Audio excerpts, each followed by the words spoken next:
मैंने पायल है छनकाई अब तो आ जा तू पर जाए, એ કોણે ગાયું હતું?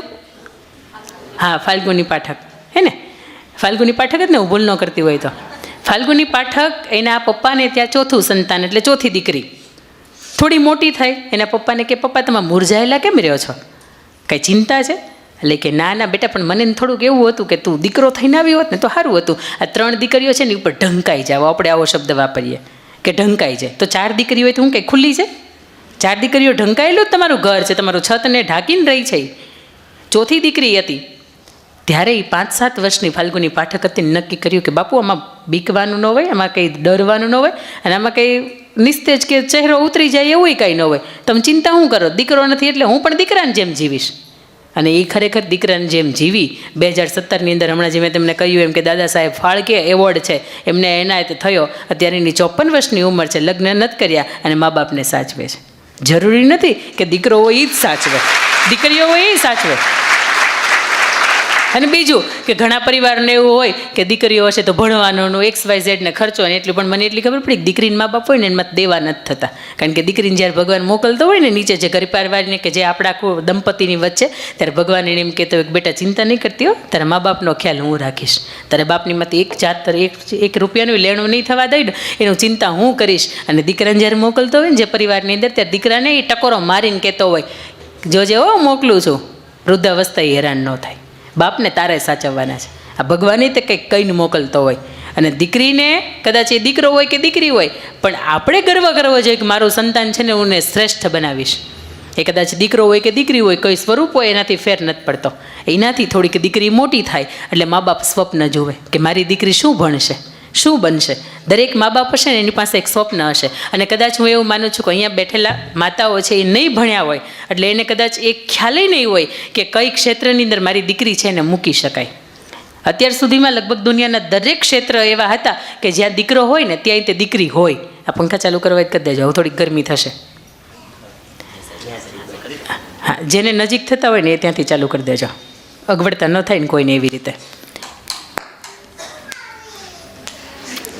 હા, જો મને અહીંયા ઊભા થતી હોય તમને બેઠા બેઠા ગરમી થાય જ તે. એટલે દરેક માતાઓ એવું વિચારતા હોય કે મારી દીકરી મોટી થઈને આ બનશે. અહીંયા કોઈ એવી માતા બેઠી છે કે જેને એવું લગતું હોય કે મારી મોટી થઈને મારી દીકરી ગવર્મેન્ટ જોબ કરશે? કોઈ એવી માતા બેઠી છે કે જે ખરેખર એના દીકરીઓ માટે એણે એવું વિચાર્યું હોય કે મારી દીકરી IAS બને, IPS બને, પોલીસમાં જાય? હે, વાહ વાહ. એટલા માટે કે માને એમ થાય છે કે હું નથી ભણી પણ મારી દીકરીઓ ભણે. અને આ સમાજની અંદર ક્યાંક થોડુંક શિક્ષણ ઓછું છે. શિક્ષણ એટલા માટે કે 18-20 વર્ષ તો માંડ થાય તે આપણને સગપણ નક્કી થઈ જતા હોય. ત્યારે મોરબીની અંદર એક મિલેનિયમ ટાઇલ્સ છે, સિરામિકનો ઉદ્યોગનો બિઝનેસ કરે છે, નીતિનભાઈ પ્રજાપતિ છે. એના ઘરે 2 દીકરીઓ છે. અને એના પછી જ્યારે ત્રીજા વખતે એમના પત્નીને ગર્ભાવસ્થા રહી ત્યારે એમણે એક મનોમન માનતા કરી હતી કે મારે ત્રીજી પણ જો દીકરી આવે ને તો ભગવાન હું તારા ચરણની અંદર કંઈક સારું, કંઈક સત્કાર્યનું કામ કરીશ. અને એના મિત્રોએ માનતા કરી હતી કે ભગવાન હવે ત્યાં આપે ને તો દીકરો આપે. પણ અત્યારે કદાચ આ જન્માષ્ટમી હમણાં જે ગઈ ને એમાં 3 વર્ષે દીકરી વૃંદાને પૂર્ણ થયા, એને ત્યાં ત્રીજી દીકરી આવે છે. અને હડમતિયા ધામ છે ત્યાં 2,51,000 રૂપિયા રોકડા લખાવે છે કે મારા સ્વસ્થ, સુંદર અને સરસ મજાનું એક પણ જાતની અવરોધ કે સંકટ વગર ત્રીજી દીકરીનો જન્મ થયો છે. એ નિમિત્તે 2,51,000 હું અહીંયા ધરું છું.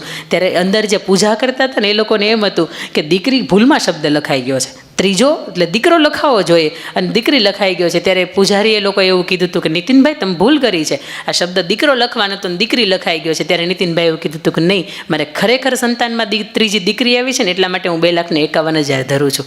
આવા પેઢીને મા બાપ જ જીવે છે.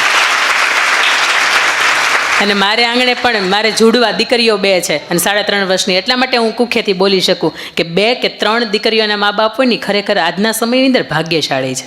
કારણ કે ડૉક્ટર એમ કે પહેલો તો દીકરી છે તો બીજી વખત એટલે તરત મનની અંદર વિચાર આવે કે આપણે તો ભણેલા છીએ, બરાબર છે, બીજી દીકરી તો હોવી જ ન જોઈએ, ત્રીજી દીકરી તો હાવ ન હોવી જોઈએ. એક નાનકડી દીકરી હતી અને એ થોડી મોટી થઈ ને એટલે એમના કોઈ ઘર પરિવારે એમના એ દીકરીને કહ્યું કે બેટા તારો જ્યારે જન્મ થવાનો હતો ને ત્યારે તારી માં છે ને માંડ મૃત્યુમાંથી બચી છે. એટલે દીકરીએ માને પૂછ્યું, હે માં, કે સાચી વાત? મારો તે જન્મ આપ્યો તે મને, ત્યારે હું ત્યારે તું માંડ બચી છો. ત્યારે મા એમ કહે છે કે હા હું માંડ બચી છું, પણ બેટા અત્યારે કે હું મરી જાઉં તો એ 12 વર્ષની દીકરી એમ કહે છે કે મા તું ન જીવે ને તો મારે નથી જીવવું. પણ આ 10 કે 12 વર્ષની દીકરી હોય ને હજી એને સંવેદનાઓ છે, પણ આ 15, 17, 18, 20 કે 22 વર્ષની દીકરી થઈ જાય અને મા એમ કે હું મરી જાય તોય કાંઈ આપણને ફેર નથી પડતો. આ ખાસ કાર્યક્રમ એટલા માટે છે. અને ઘરને આંગણે દીકરી 5-7 વર્ષની હોય અને એના માતાનું મૃત્યુ થયું હોય અને એના પપ્પાને એની માતાની જે ચૂંદડી હોય, જે ઘરચોળું હોય, એ હંમેશા જોવે તો એને એમ થાય કે મારી મા કેવી લાગતી હશે, મારે પણ એ ઓઢવું છે. એટલે એ પપ્પાને પૂછે કે પપ્પા હું ઘરચોળું ઓઢું? એટલે એને પપ્પા ના પાડે. એ દીકરી મોટી થઈ 10, 12, 15, 20 વર્ષની થઈ અને તેમ છતાંય તે દીકરી દર વર્ષે જ્યારે ઘરચોળું જોવે ને ત્યારે પૂછે કે હું ઘરચોળું ઓઢું? ત્યારે એને પપ્પા ના પાડે છે કે ના બેટા તારે નથી ઓઢું. તો કે પપ્પા તમે શા માટે મને ના પાડો છો? તો કે બેટા તું એમ બોલે છે ઘરચોળું અને મને એમ સમજાય છે કે ઘર છોડું. હું નથી ઈચ્છતો કે મારી દીકરી છે ક્યારે પણ મને મૂકીને જાય. આ દુનિયાનો ખંપીધર ગમે એવો બાપ હોય ને 2 જ વખત રડે. એક એને દીકરો એના ઘરમાંથી વૃદ્ધાવસ્થાએ કાઢી મૂકે, દીકરો તર છોડે ત્યારે, અને બીજું કે દીકરી ઘરને છોડે ને ત્યારે. પણ અહીંયા બેઠેલી દરેક દીકરીઓના મારા એને સ્વમાન એ ભરવું છે કે બેટા તમે ખારવા સમાજ એટલે ખમીરવંતો સમાજ, તમે એની દીકરીઓ છો. અને મહાપુરુષોએ કહ્યું છે કે કદાચ આ દેશનો પુરુષ છે ને પોતાનો રસ્તો ભૂલશે ને તો હજી એ ચાલશે, પણ આ દેશની સ્ત્રી, આ દેશની વિરાંગનાઓ પોતાનો રસ્તો ભૂલીને તો આખા હિન્દુસ્તાનનો નકશો ભૂસાઈ જશે.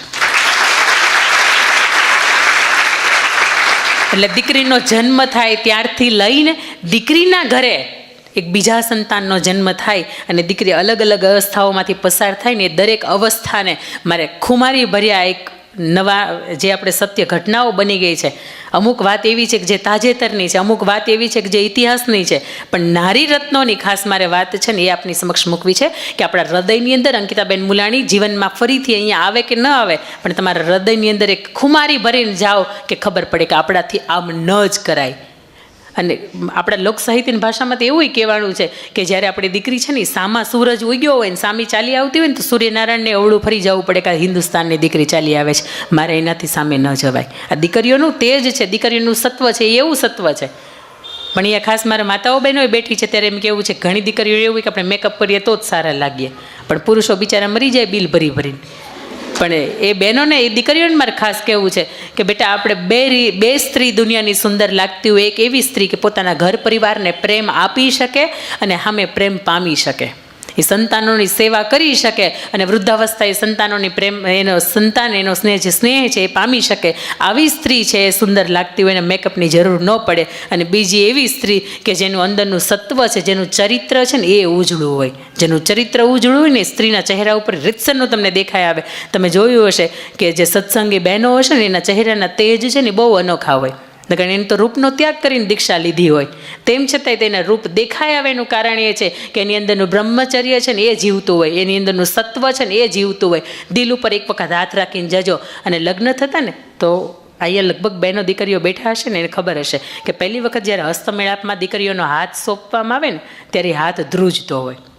એનું કારણ શું જાણો છો? એનું કારણ માત્ર એક એવું છે કે આજ સુધીના 20, 22, 25 વર્ષની બાપને આંગણે થઈ 20 વર્ષની, તમારે તો 18, 20 તો માંડ થઈ છે. 18 વર્ષે ખાલી ગવર્મેન્ટ આપણને મત આપવાનો અધિકાર આપે છે, આપણને લગ્ન કરવા માટેનો અધિકાર નથી આપતા. લગ્ન એ સમયે થવા જોઈએ કે જ્યારે ખબર પડે કે મારી દીકરી ચૂંદડી પહેરીને કે સાડી પહેરીને જેમ અહીંયા ઘરની જવાબદારીઓ નિભાવી શકે છે એમ એના સસરાને ત્યાં નિભાવી શકશે, ત્યારે જ એના લગ્ન થવા જોઈએ.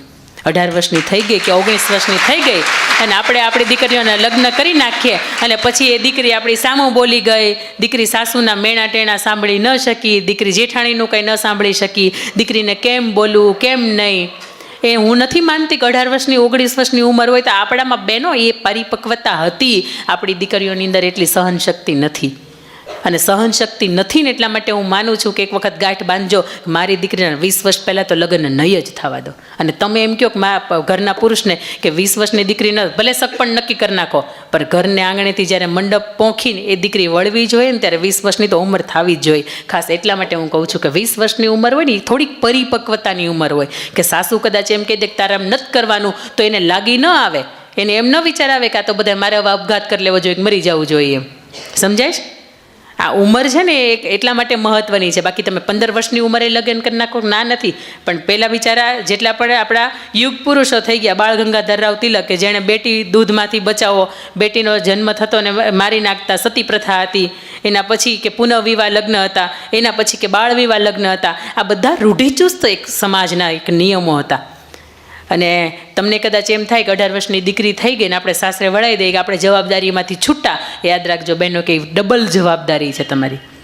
કારણ કે 1-2 વર્ષ ખમી જવા હાટુથી દીકરીની થોડીક પરિપક્વતા આવશે, એની બુદ્ધિ કામ કરતાં શીખશે કે મારી મા મને રોકે ટોકે છે, મારી સાસુ ટોકે, એમાં કાંઈ નવાઈ નહીં. આ તો 18 વર્ષની ઉંમર એટલે આપણે લાડકોડમાં જ રાખ્યા હોય, કોઈ દી કંઈ ખીજાવાનું તો આવતા જ ન હોય. એમાંય તે એ સમયની અંદર આપણે જ્યારે દીકરીના વિવાહ કે સગપણ નક્કી કરતા હોય ત્યારે હું નથી માનતી કે ખરેખર એ સાસરે રહી શકવામાં, એને સાડી પહેરતા આવડતી હોય એનો મતલબ એવો બિલકુલ નથી કે સાસરે જઈને સાડી પહેર્યા પછીની જેટલી જવાબદારીઓ હોય ને એ પણ એને નિભાવતા આવડે.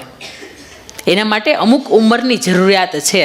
અને આજે આવા સેમિનાર મને કદાચ ત્યાંથી અહીંયા બોલાવવામાં આવે તો એનું કારણ એ જ હોય કે તમને જાહેરમાં હું કહી શકું કે દીકરીના નાનપણથી તો લગ્ન ન જ કરો. આપણા કદાચ ભલે થઈ ગયા, એ સમયે કદાચ થોડીક અણસમજ હતી કે કદાચ આપણે 2, 4, 5 ભાઈ બહેનો હતા કે સાથે મોટા ભાઈના કે મોટા બહેનના થતા આપણે થઈ ગયા.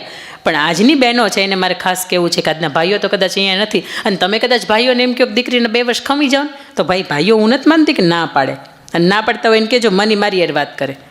પણ જ્યાં સુધી દીકરી 19-20 નથી વટાવતી ત્યાં સુધી એક નક્કી કરજો કે મારી દીકરીના લગ્ન નહીં જ કરું. અને સૌથી પહેલાં કે આપણી ઘરે આંગણે દીકરીનો જન્મ થાય. કોઈ અહીંયા મા બાપ બેઠા છે કે જેને ખરેખર સંતાનમાં 2, 3 અથવા તો 4 દીકરીઓ છે? કેટલા મા બાપ છે? વાહ, આ મા બાપને એક વખત તાળીઓથી વધાવો. મેં સાહેબ ઘણા એવા ફંક્શન જોયા છે કે જે ગામની અંદર 2 અથવા તો 2થી વધારે દીકરીઓના મા બાપ હોય ને એના મંચ ઉપર જાહેરમાં સન્માન કરવામાં આવે છે. એટલા માટે કે આ સમાજ આજનો એટલો બધો શિક્ષિત થઈ ગયો છે કે જે સમાજને ખરેખર દીકરી બીજી અથવા તો ત્રીજી જોતી જ નથી.